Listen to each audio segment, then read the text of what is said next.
ท่านทั้งหลายโปรดพิจารณาไม่ทำบุญไม่เป็นบาปไม่รักษาศีลเป็นบาปไม่มีสมาธิเป็นบาปพวกเราต้องพิจารณาบุคคลที่ล่วงละเมิดศีลบุคคลที่ไม่รักษาศีลจะเป็นผู้ที่บ่อนทำลายชีวิตตนเองแล้วก็บ่อนทำลายครอบครัวของตนเองแล้วก็บ่อนทำลายอาชีพของตนเองแต่พวกเราต้องพิจารณาคนที่ไม่มีสมาธิแล้วไปทำงานก็ไม่ตรงต่อเวลา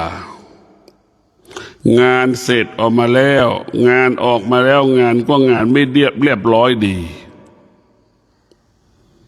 แต่พวกเราต้องพิจารณาสิ่งที่เราควรสั่งสมสะสมก็คือสมาธิสิ่งที่ควรรักษาก็คือรักษาศีลรักษาสมาธิให้มันเกิดขึ้นกับกายกับจิตเราคนที่มีสมาธิทำอะไรก็ง่ายทำอะไรก็สะดวก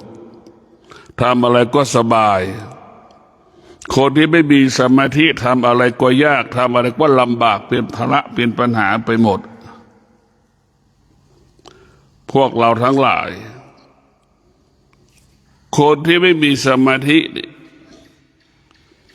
ทำอะไรก็ยากทำอะไรก็ลำบากเพราะมันไม่มีพลังในการทำงานคนที่ไม่มีสมาธิมีแต่คำว่าทำลายชีวิตทำลายอนาคตทำลายการเป็นคนทำลายความเชื่อถือของตนเองคนที่มีสมาธิเป็นผู้ที่สร้างสรรค์ชีวิตสร้างสรรค์อนาคตเป็นคนที่มีคนไว้ใจเชื่อใจตัวเองไม่มีคนไว้ใจเชื่อใจเราต้องพิจารณา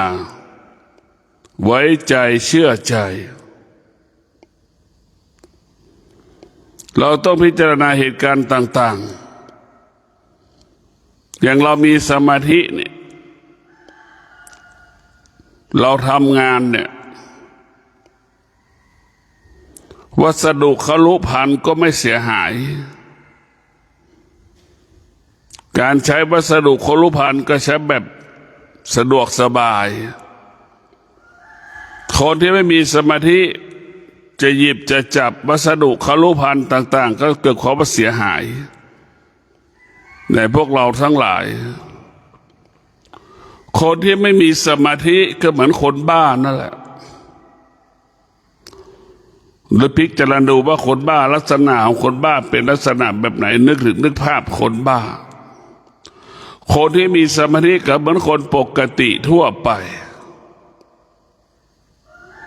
เราพิจารณาดูเขาว่าง่ายเขาว่าสะดวกมันเกิดขึ้นแก่ผู้ที่มีสมาธิผู้ที่มีสมาธิทำอะไรก็ชนะสำเร็จทำอะไรก็เสร็จก่อนเวลากำหนดทำอะไรออกมาแล้วก็ทำดีมากทำออกมาได้ดีทำงานก็ดีมากดีเยี่ยมเป็นที่ยอมรับของคนทุกคนแต่พวกเราทั้งหลาย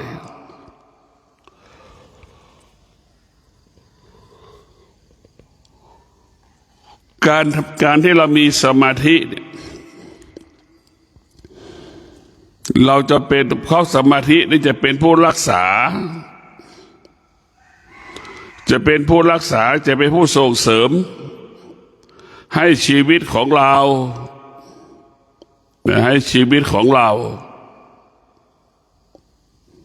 ปกติส่งเสริมชีวิตของเราให้ปกติยิ่งขึ้นไป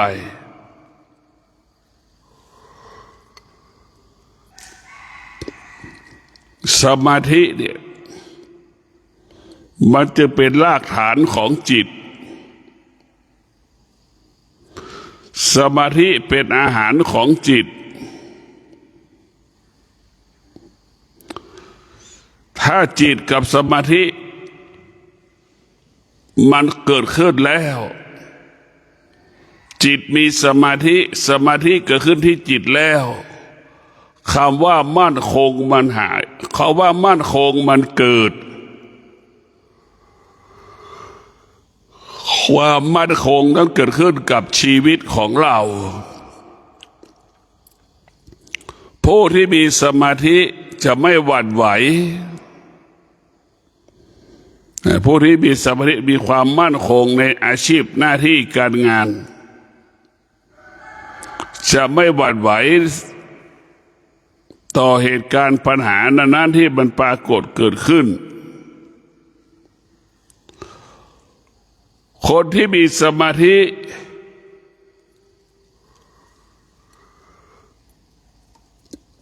เป็นคนที่ละเอียดเป็นคนที่มีระเบียบเป็นคนที่มีวินัยการใช้ชีวิตประจำวันความเป็นอยู่ของชีวิตประจำวันละเอียดแต่พวกเราต้องพิจารณา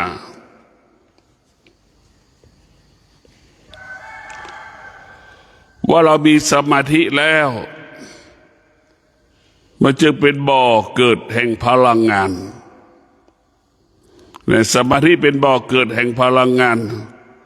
เป็นพลังงานที่บริสุทธิ์สมาธิ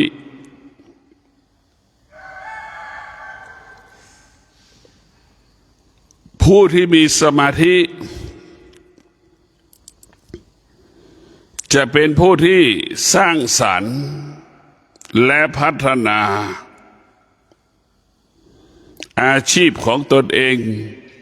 หน้าที่ของตนเองได้ดีเยี่ยมขึ้นไป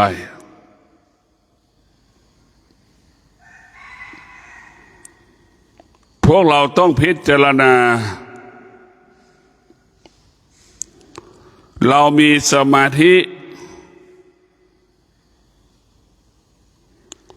เมื่อเรามีสมาธิเกิดขึ้นเนี่ยเหมือนจิตเราได้กินอาหาร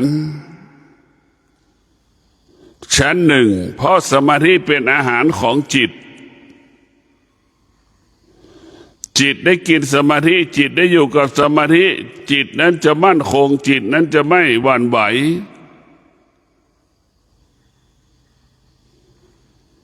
เพราะสมาธินั้นมันจะทำให้เรารู้แจ้งรู้จริงรู้ความจริงสิ่งพุทธเจ้าค้นพบสมาธิเป็นสิ่งสำคัญที่คนทุกคนควรปฏิบัติ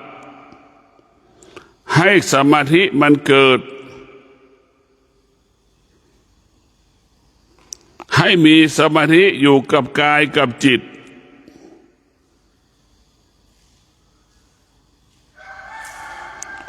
เมื่อสมาธิมันเกิดขึ้นที่กายกับจิต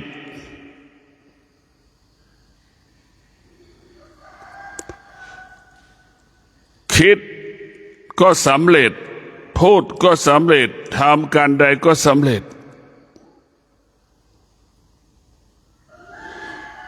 สมาธินี่เป็นมีพลังแล้วมันมีอานุภาพ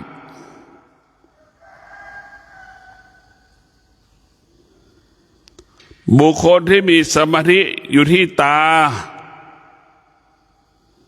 เวลาไปซื้อของก็ได้ของมีคุณภาพบุคคลที่มีสมาธิอยู่ที่หูเวลาเราสื่อสารซื้อของอะไรก็ได้ของที่มีคุณภาพแต่สมาธิจะไปกำกับกายของเราไปกำกับอวัยวะของเราเรามีสมาธิแล้วว่าตื่นรู้ตลอดเวลา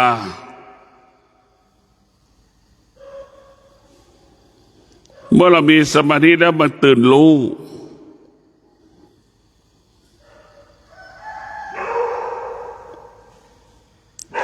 มื่อมันตื่นรู้แล้ว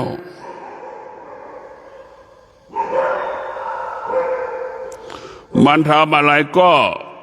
บรรลุเป้าหมายในพวกเราทั้งหลายสิ่งที่เราขาดไปจากเขาคือขาดสมาธิ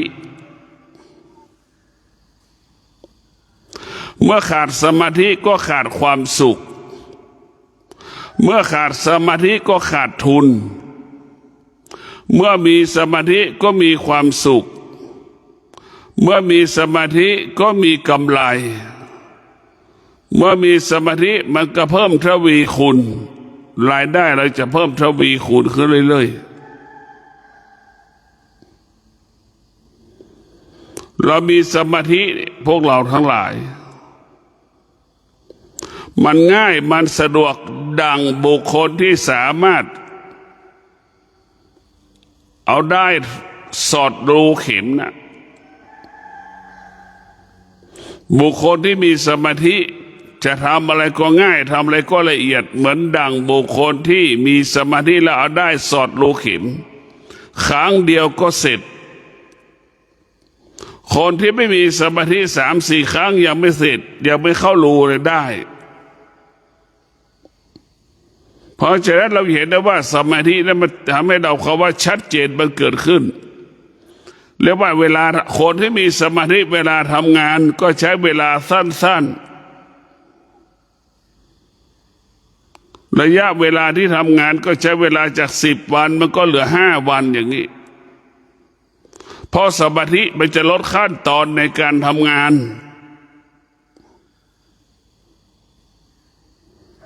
มันจะลดขั้นตอนใน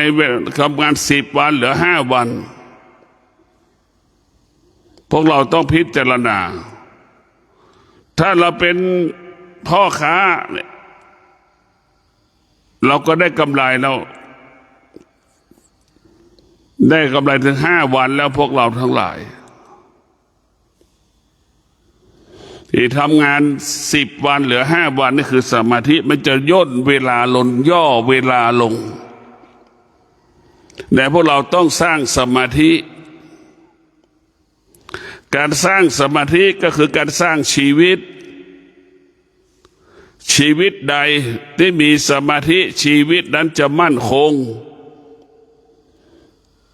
ชีวิตใดมีสมาธิชีวิตนั้นจะละเอียดชีวิตนั้นจะปาณีตชีวิตนั้นจะสุขุมรอบคอบทำอะไรก็ประสบแต่คำว่าสำเร็จแต่พวกเราต้องพิจารณาตัวสมาธินั้นมันจะทำให้เรานั้นมีพลังในการทำงานมีพลังในการทำงานเช่นมีความอดทนขึ้นมีวิริยะภาคเพียรขึ้นมีอุเบกขาเพิ่มขึ้นมีปัญญาเพิ่มขึ้นเนี่ยมันจะเพิ่มจำนวนนี้ขึ้นพวกเราทั้งหลายสมาธิเพราะนั้นสมาธิมันจะเชื่อมโยงถึงธรรมต่างๆดังสมาธิเป็นรากฐานของปัญญาอย่างเงี้ยศีลเป็นรากฐานของสมาธิอย่างเงี้ยสมาธิเป็นรากฐานของปัญญาอย่างมันเชื่อมโยงกันปัญญาก็เป็นผู้ปรับปรุงเปลี่ยนแปลงแก้ไขชีวิตของเราให้เกิดความดีงามให้เกิดความงอกงามยิ่งขึ้นไปดังหัวหน้าครอบครัวใดมีสมาธิครอบครัวนั้นจะเป็นที่รู้จักประจักษ์ต่อสายตาคนอื่นในพวกเราต้องพิจารณาทำอะไรก็สำเร็จทำอะไรก็สำเร็จนั่นแหละก็ทำให้ครอบครัวมีกินมีใช้เหลือกินเหลือใช้ในพวกเราทั้งหลายต้องพิจารณาชีวิตของเรานั่นอยู่กับคำว่าลำบากมาตลอดชีวิตลำบากเพราะขาดสมาธิ เมื่อสมาธิมันเกิดมันจะไม่เกิดแต่คำว่าง่ายไม่เกิดแต่คำว่าสะดวกแต่พวกเราต้องใช้คำนี้สมาธิเปรียบเสมือนกลางวันก็คิดดูว่าสภาพกลางวันเป็นลักษณะแบบไหนเราทำอะไรมันง่ายมันสะดวกคนที่ไม่มีสมาธิเปรียบเสมือนกลางคืนทำอะไรก็ยากทำอะไรก็ลำบากคนที่ไม่มีสมาธิใช้เวลายาวนานในการทำงานคนที่มีสมาธิใช้ระยะเวลาอันสั้นในการทำงานเนี่ยพวกเราพิจารณาคนที่ไม่มีสมาธิเปรียบเสมือนกลางคืนอยู่ยากลำบากใช้ทุนมากได้ใช้ทุนมากได้กำไรน้อยคนที่มีสมาธิได้กำลังมากมีกำลังมากมีกำไรมากพวกเราทั้งหลายคนที่มีสมาธิได้มีกำไรมากเราต้องพิจารณาบุคคลที่มีสมาธิเป็นที่ยอมรับของบุคคลทุกๆคนบุคคลที่ไม่มีสมาธิไม่เป็นที่ยอมรับของคนทุกๆคนแต่ไม่มีใครยอมรับเรียกว่าไม่มีสมาธินำความเสียหายให้กับชีวิตตนเองและครอบครัวอนาคตของตนเองเพราะฉะนั้นพวกเราสมาธินี่สำคัญเราต้องสะสมสั่งสมสมาธิแล้วโดยการนั่งมีสติมีสัจจะเนี่ยมีสติมีสัจจะมีสมาธิที่จะอดทนเวลาหูได้ยินเสียงนี่เราก็จะอดทนตาเห็นรูปเราก็อดทนแต่พวกเราต้องพิจารณาชีวิตทุกชีวิตแต่พวกเราทั้งหลายขับเคลื่อนด้วยสมาธิดังพระปฏิบัติดังผู้ปฏิบัติเดินจงกรมเนี่ยเท้าขวาย่างรู้เท้าซ้ายย่างรู้เท้าขวาจะวางลงก็รู้เท้าซ้ายจะวางลงถูกพื้นก็รู้แต่มันรู้หมดถ้าเรามีสมาธิไม่มีคำว่าละเอียดในพวกเราทั้งหลายคำว่าละเอียดจะเกิดขึ้นเมื่อเรามีความว่าละเอียดเกิดขึ้นแต่เราทำอะไรแล้วมันก็ประสบความสำเร็จได้ง่ายแต่คนที่มีสมาธิเนี่ยจะเป็นที่เนี่ยจะมีคนใช้งานบ่อยๆนะเป็นที่ไว้ใจเชื่อใจของคนรอบๆตัวเราที่เรามีสมาธิเราจะทำงานมีระเบียบในการทำงานมีความสุขุมรอบคอบในการทำงานมีความสุขุมรอบคอบในการทำงานแต่พวกเราต้องพิจารณาสติสมาธิเป็นยอดของพลังเป็นแกนของพลังเป็นแกนสาระของพลังของจิตสติมันเกิดสมาธิมันเกิดจิตนั้นจะมีพลังจิตนั้นจะมีอานุภาพแต่พวกเราต้องมีสติมีสมาธิเราจะประกอบอาชีพบรรลุเป้าหมายคิดสิ่งใดก็บรรลุเป้าหมายสำเร็จแต่พวกเราต้องพิจารณาอานุภาพของสมาธิมันเยอะมากเราจะเห็นได้ว่าลูกที่มีสมาธิกับลูกที่ไม่มีสมาธิมันต่างกันพวกบุคคลที่มีสมาธิจะเป็นบุคคลที่ละเอียดเป็นคนที่ละเอียดมากสมาธิกับปัญญาเนี่ย เป็นสมาธิปัญญามันจะสว่างมันจะสวยเหมือนดั่งพระอาทิตย์สายแสงตอนเช้ามันจะมีความงดงามเกิดขึ้นสมาธิกับปัญญาคนที่ไม่มีสมาธิคนที่ขาดสมาธิขาดปัญญาเนี่ยมันเหมือนอยู่ที่พระอาทิตย์ใกล้ตกดินน่ะสลุมนั่นแหละสว่างก็ไม่สว่างมันจะมืดมันจะค่ำแล้วเป็นแบบนั้นแหละพวกเราทั้งหลายเราต้องพิจารณาทำความดีโดยการนั่งสมาธิเราต้องพิจารณาว่าการทำความดีคือโดยการนั่งสมาธิโดยเฉพาะยุคปัจจุบันข้าวยากหมากแพงพระพุทธเจ้าก็ตอบว่าทำดีโดยการนั่งสมาธิทำดีโดยการรักษาศีลเราไม่ต้องเอาทำดีโดยการสร้างโบสถ์เจดีย์เสียเงินอีกใช้เงินอีกแต่พวกเราทั้งหลายเราทำความดีโดยการรักษาศีลนี่เราทำความดีโดยการใช้สมาธิอย่างนี้ทำดีโดยการรักษาศีลทำความดีโดยการนั่งสมาธิแต่พวกเราต้องพิจารณา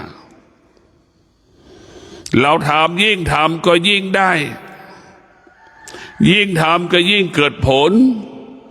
ยิ่งทำก็ยิ่งเห็นผลของศีลสมาธิในพวกเราทั้งหลายอย่างรักษาศีลมีแต่ได้กับได้รักษาศีลมีแต่ได้กับได้ไม่มีคำว่าเสียมันจะมีแต่คำว่าเพิ่มถ้าเรารักษาศีลมันจะเพิ่มจำนวนประชากรมันจะเพิ่มทรัพย์สมบัติให้กับชีวิตเรามันจะเพิ่มคณิตศาสตร์ให้กับชีวิตของเราเพิ่มความสุขเพราะเรารักษาศีลเนี่ยเราเพิ่มความสุขเรารักษาศีลเนี่ยเรามีความสุขอยู่กับสามีเป็นทุกข์อยู่กับลูกก็เป็นทุกข์อยู่กับสิ่งอื่นก็เป็นทุกข์แต่อยู่กับศีลมันมีความสุขมันไม่ต้องกังวลใจอะไรทั้งสิ้นเพราะเราดำรงตนด้วยศีลอยู่กับศีลได้สบายที่สุดในพวกเราทั้งหลายศีลทั้ง5 ข้อนั้นสบาย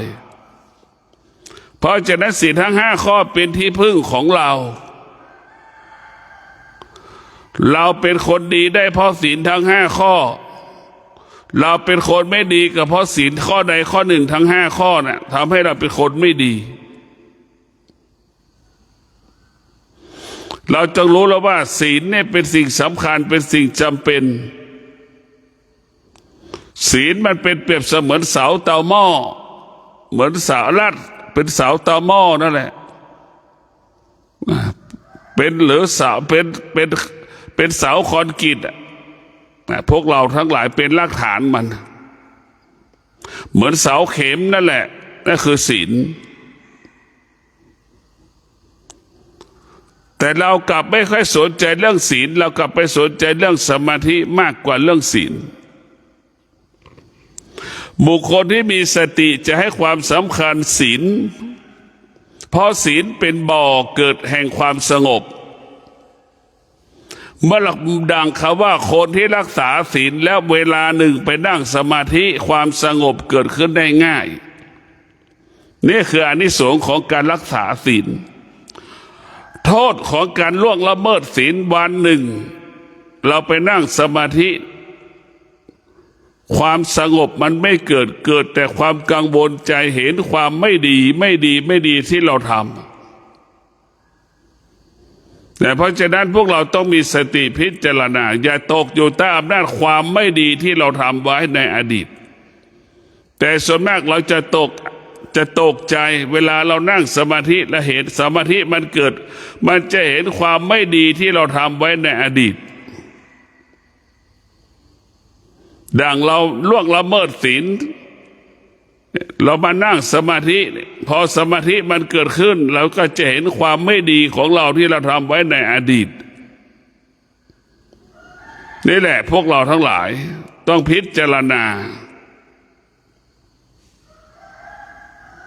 หากเราไม่พิจารณาเอาสมาธิมากำกับชีวิตมันจะลำบากไปหมดนะพวกเราลำบากจริงๆ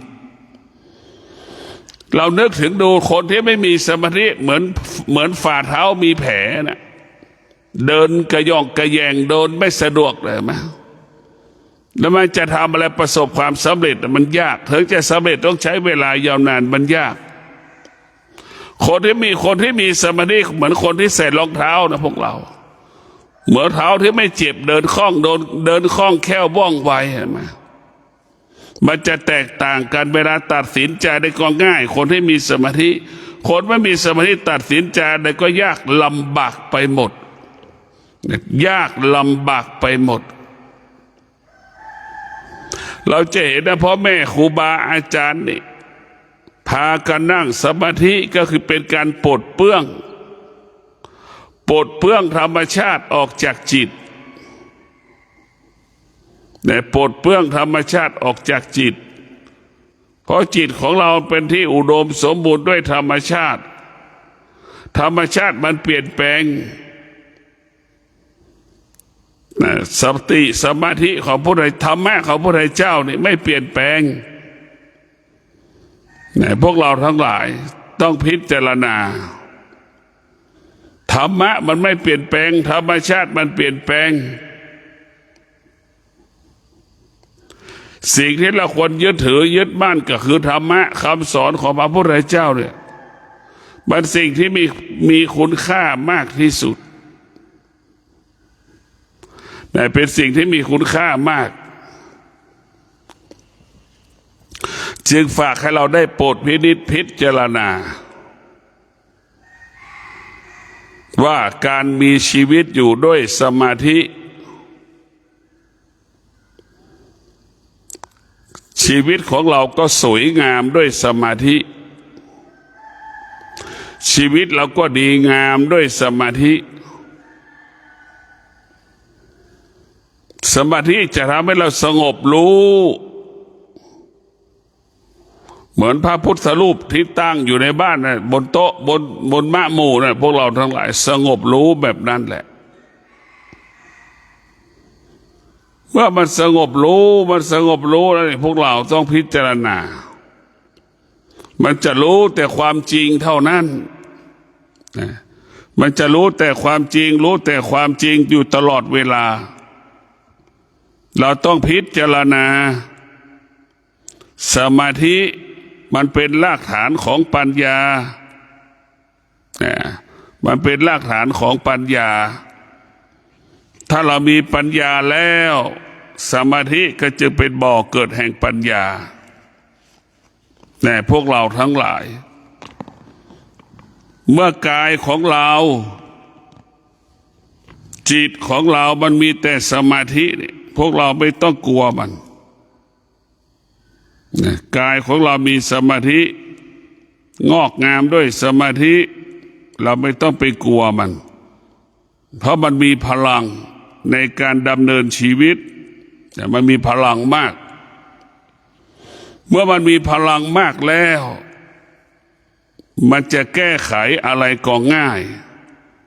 จะทำการใดๆก็สะดวกในพวกเราทำอะไรก็ง่ายทำอะไรก็สะดวกเราต้องพิจารณาอยู่ตลอดเวลาชีวิตของมนุษย์นั้นอยู่ด้วยสมาธิเนี่ยสำคัญที่สุดอยู่ด้วยสมาธิ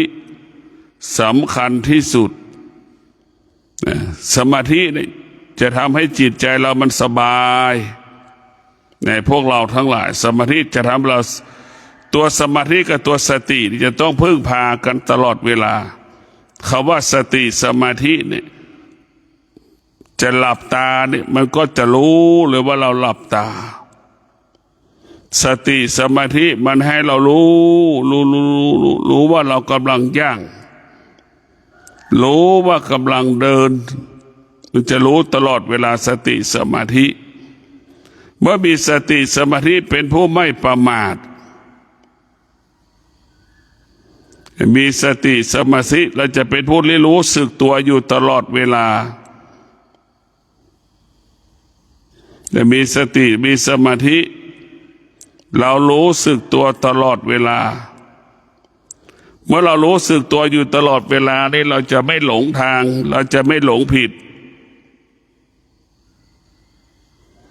เมื่อเรามีสติเรามีสมาธิเราจะตัดสินใจใดๆก็ง่ายก็สะดวกเมื่อเรามีสติเมื่อเรามีสมาธิแล้วเราก็จะอยู่กับเวทนาอยู่กับอุปทานนั้นได้เราจะไม่ตกอยู่ใต้อำนาจเวทนาและอุปทานสติสมาธิมันมีกำลังมันเป็นพลังมันจะเป็นพลังมันจะเหมือนจ็อกกี้ควบคุมม้าควานช้างควบคุมช้างนั่นแหละสติสมาธิมีพลังแบบนั้นควบคุมช้างได้ควบคุมม้าได้นะบุคคลที่มีสติบุคคลที่มีสมาธิ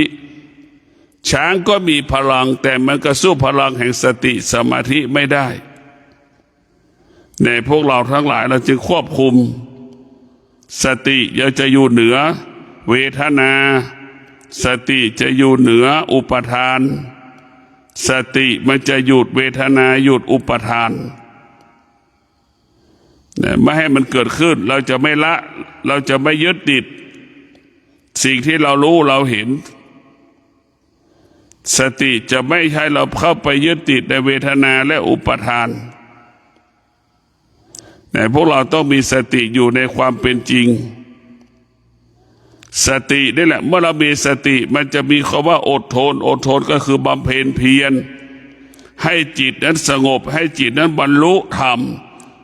ให้จิตนั้นหลุดพ้นจากธรรมชาติแต่เรามีสติ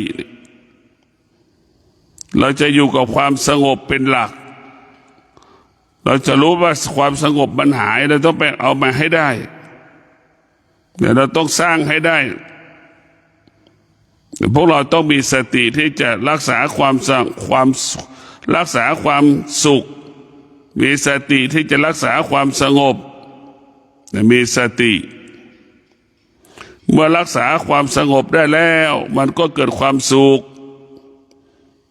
พวกเราต้องพิจารณาเรามีสติเราจะเห็นสมาธิเป็นความสุขเราจะเห็นความรักษาศีลมีความสุขเป็นความสุขคนที่รักษาศีลจะเห็นการรักษาศีลเป็นความสุขคนที่มีนั่งสมาธิเป็นคนที่เห็นสมาธิเป็นความสุข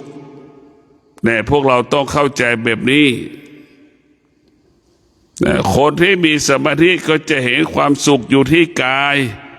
เห็นความทุกข์อยู่ที่กายเห็นมรรคผลอยู่ที่กายกับจิตกายกับจิตของเรา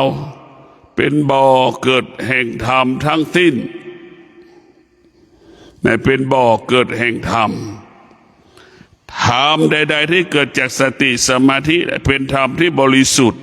ในพวกเราทั้งหลายเป็นธรรมที่บริสุทธิ์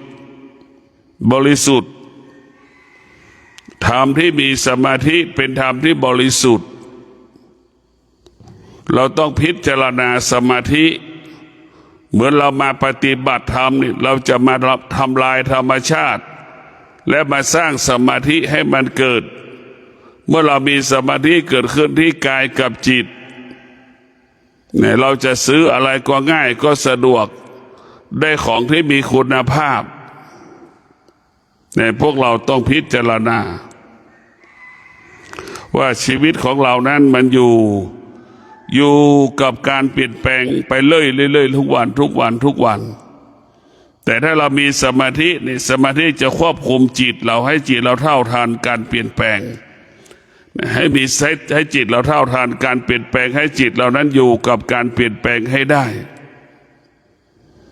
เนี่ยเรารู้แล้วว่าสมาธิก็จิตต้องอาศัยสมาธิถ้าจิตไปอาศัยความคิดไม่มีวันจบสิ้นเราต้องอาศัยจิตเรานี่จิตเราต้องไปอาศัยสมาธิ สมาธินี่แหละจะทำให้จิตนั้นบริสุทธิ์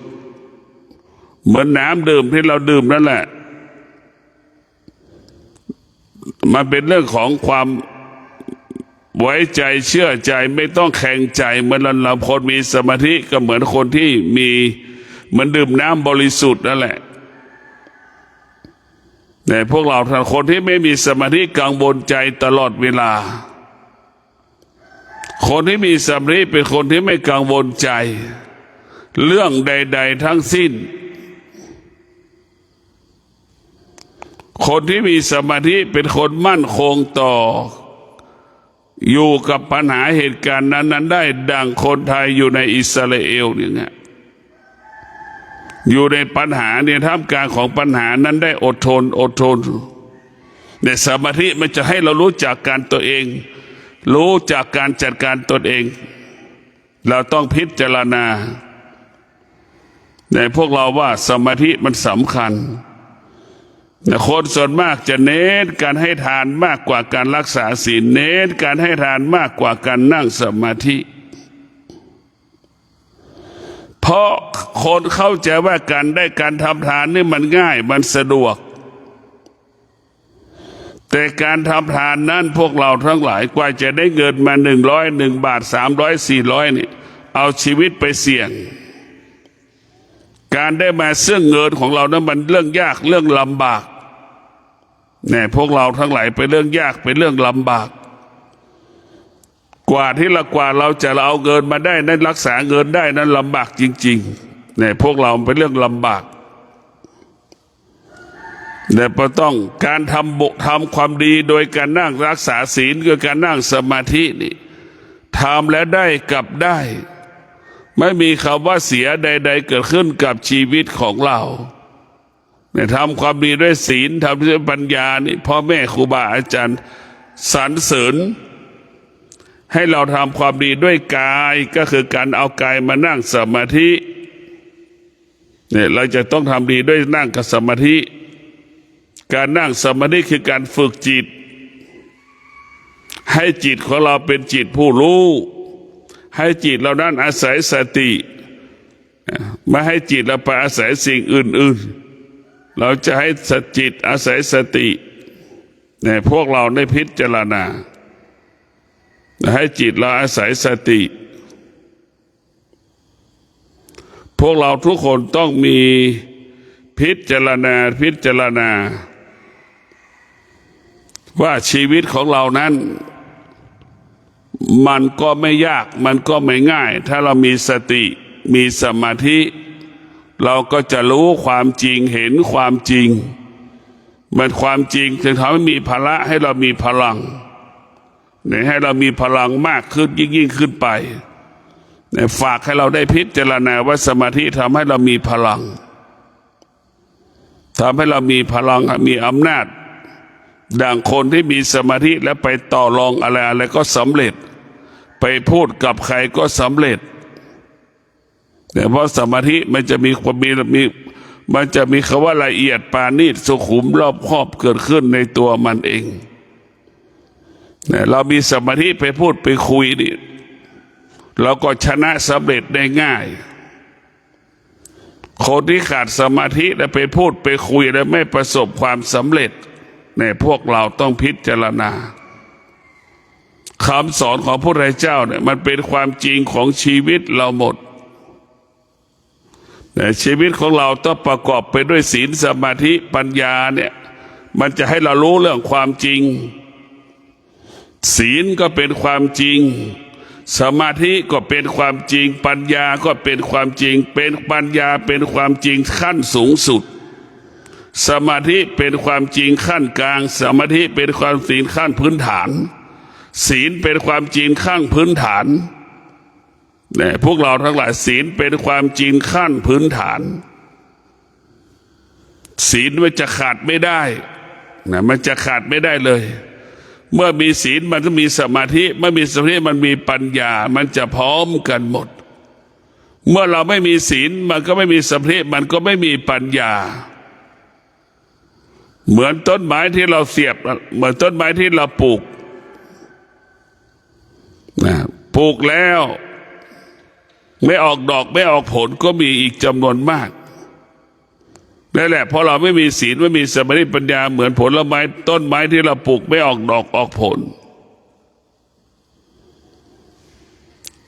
คนที่มีศีลคนที่มีสติคนที่มีปัญญาเปรียบเสมือนต้นไม้ที่เราไปปลูกแล้วออกดอกออกผลนั่นแหละมันออกดอกออกผลมันต่างกันนะพวกเราจะเห็นได้ว่าการทำอะไรแล้วทั้งศีลทั้งสมาธิทั้งปัญญาเนี่ยมันสืบเนื่องต่อเนื่องพึ่งพาอาศัยซึ่งกันและกันมันจะขาดตัวใดตัวหนึ่งไม่ได้ข้อใดข้อหนึ่งไม่ได้ศีลสมาธิปัญญาเนี่ยมันต้องสมดุลกันตลอดเวลาเพราะมันเป็นแก่นมันเป็นสาระของธรรมะมันเป็นแก่นมันเป็นสาระของความจริงที่คนทุกคนควรรู้สิ่งที่ควรรู้ก็คือรู้เรื่องศีลสมาธิปัญญาสิ่งที่เรื่องอื่นเราไม่ควรจะรู้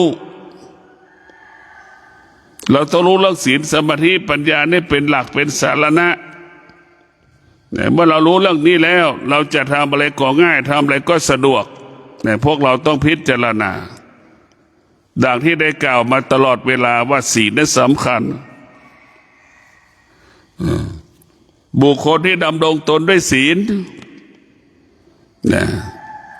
ก็ไปที่ไหนคนก็ต้อนรับสรรเสริญเป็นบุคคลตัวอย่างเป็นคนต้นแบบเป็นคนแบบอย่างเนี่ยมันจะเป็นแบบนั้นแหละดังแม่รักษาศีลพ่อรักษาศีลเป็นแม่ตัวอย่างเป็นพ่อตัวอย่างของลูกลูกก็จะแบบอย่างเวลาเติบใหญ่ก็จะเป็นแบบอย่างเหมือนพ่อแม่เป็นบล็อกใช่ไหมเป็นต้นแบบแม่แบบเป็นพ่อแม่เป็นแม่พิมพ์นั่นแหละพวกเราต้องมีสติต้องมีสมาธิเราจะเห็นได้ว่าสติสมาธิมันสำคัญเราจะต้องพิจารณาตัวสติตัวสมาธิให้พลังเรามากมายมหาศาล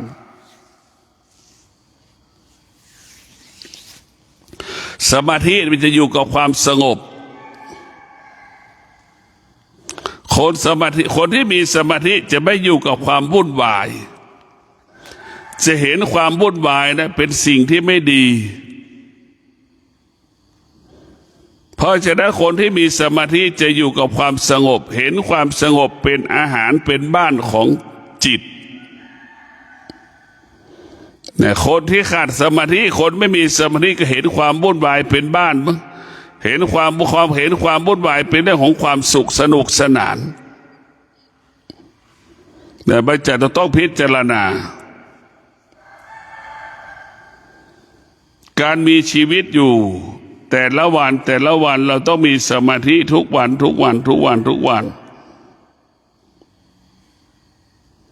เราพิจารณาดูว่าสมาธินั้นทำให้กายเราสงบทำให้ใจเราสงบพวกเราทั้งหลายเมื่อเรามีสมาธิแล้วเรากลายเป็นบุคคลที่คนทุกคนเชื่อใจไว้ใจเรายามที่เขาลำบากประสบปัญหาเขาก็มาพึ่งพาเราเพราะเราสามารถแก้ปัญหาให้เขาได้พวกเราทั้งหลายเราสามารถแก้ปัญหาให้เขาได้จนเป็นที่ไว้ใจเชื่อใจจนถึงที่สุดเขาก็ประสบความสำเร็จโดยการแนะนำที่เราพูดพวกเราทั้งหลายเป็นสิ่งที่งดงามธรรมะของพระพุทธเจ้าคือว่าด้วยเรื่องความจริงของปัจจุบันสติสมาธิเป็นความจริงของปัจจุบันมันจะไม่เกิดความจริงของอดีตความจริงของปัจจุบันก็คือเรามีสติรู้สึกตัวนั่นแหละคือความจริงของปัจจุบันเรารู้สึกตัวรู้ในอริยบททั้งสี่รู้ด้วยอริยบทย่อยนั่นแหละคือธรรมะให้เรารู้สึกตัวเขาว่ารู้ก็รู้สึกตัวเมื่อรู้สึกตัวและทำอะไรก็ง่ายทำอะไรก็สะดวกพวกเราต้องพิจารณาทำอะไรก็ง่ายทำอะไรก็สะดวกทุกอย่างก็ร่ำรวยเงินทองคือสมาธิท ทำให้เราเป็นคนร่ำรวยได้เพราะเรามีสมาธิเรายากจนเพราะเราไม่มีสมาธินี่แหละพวกเราทั้งหลาย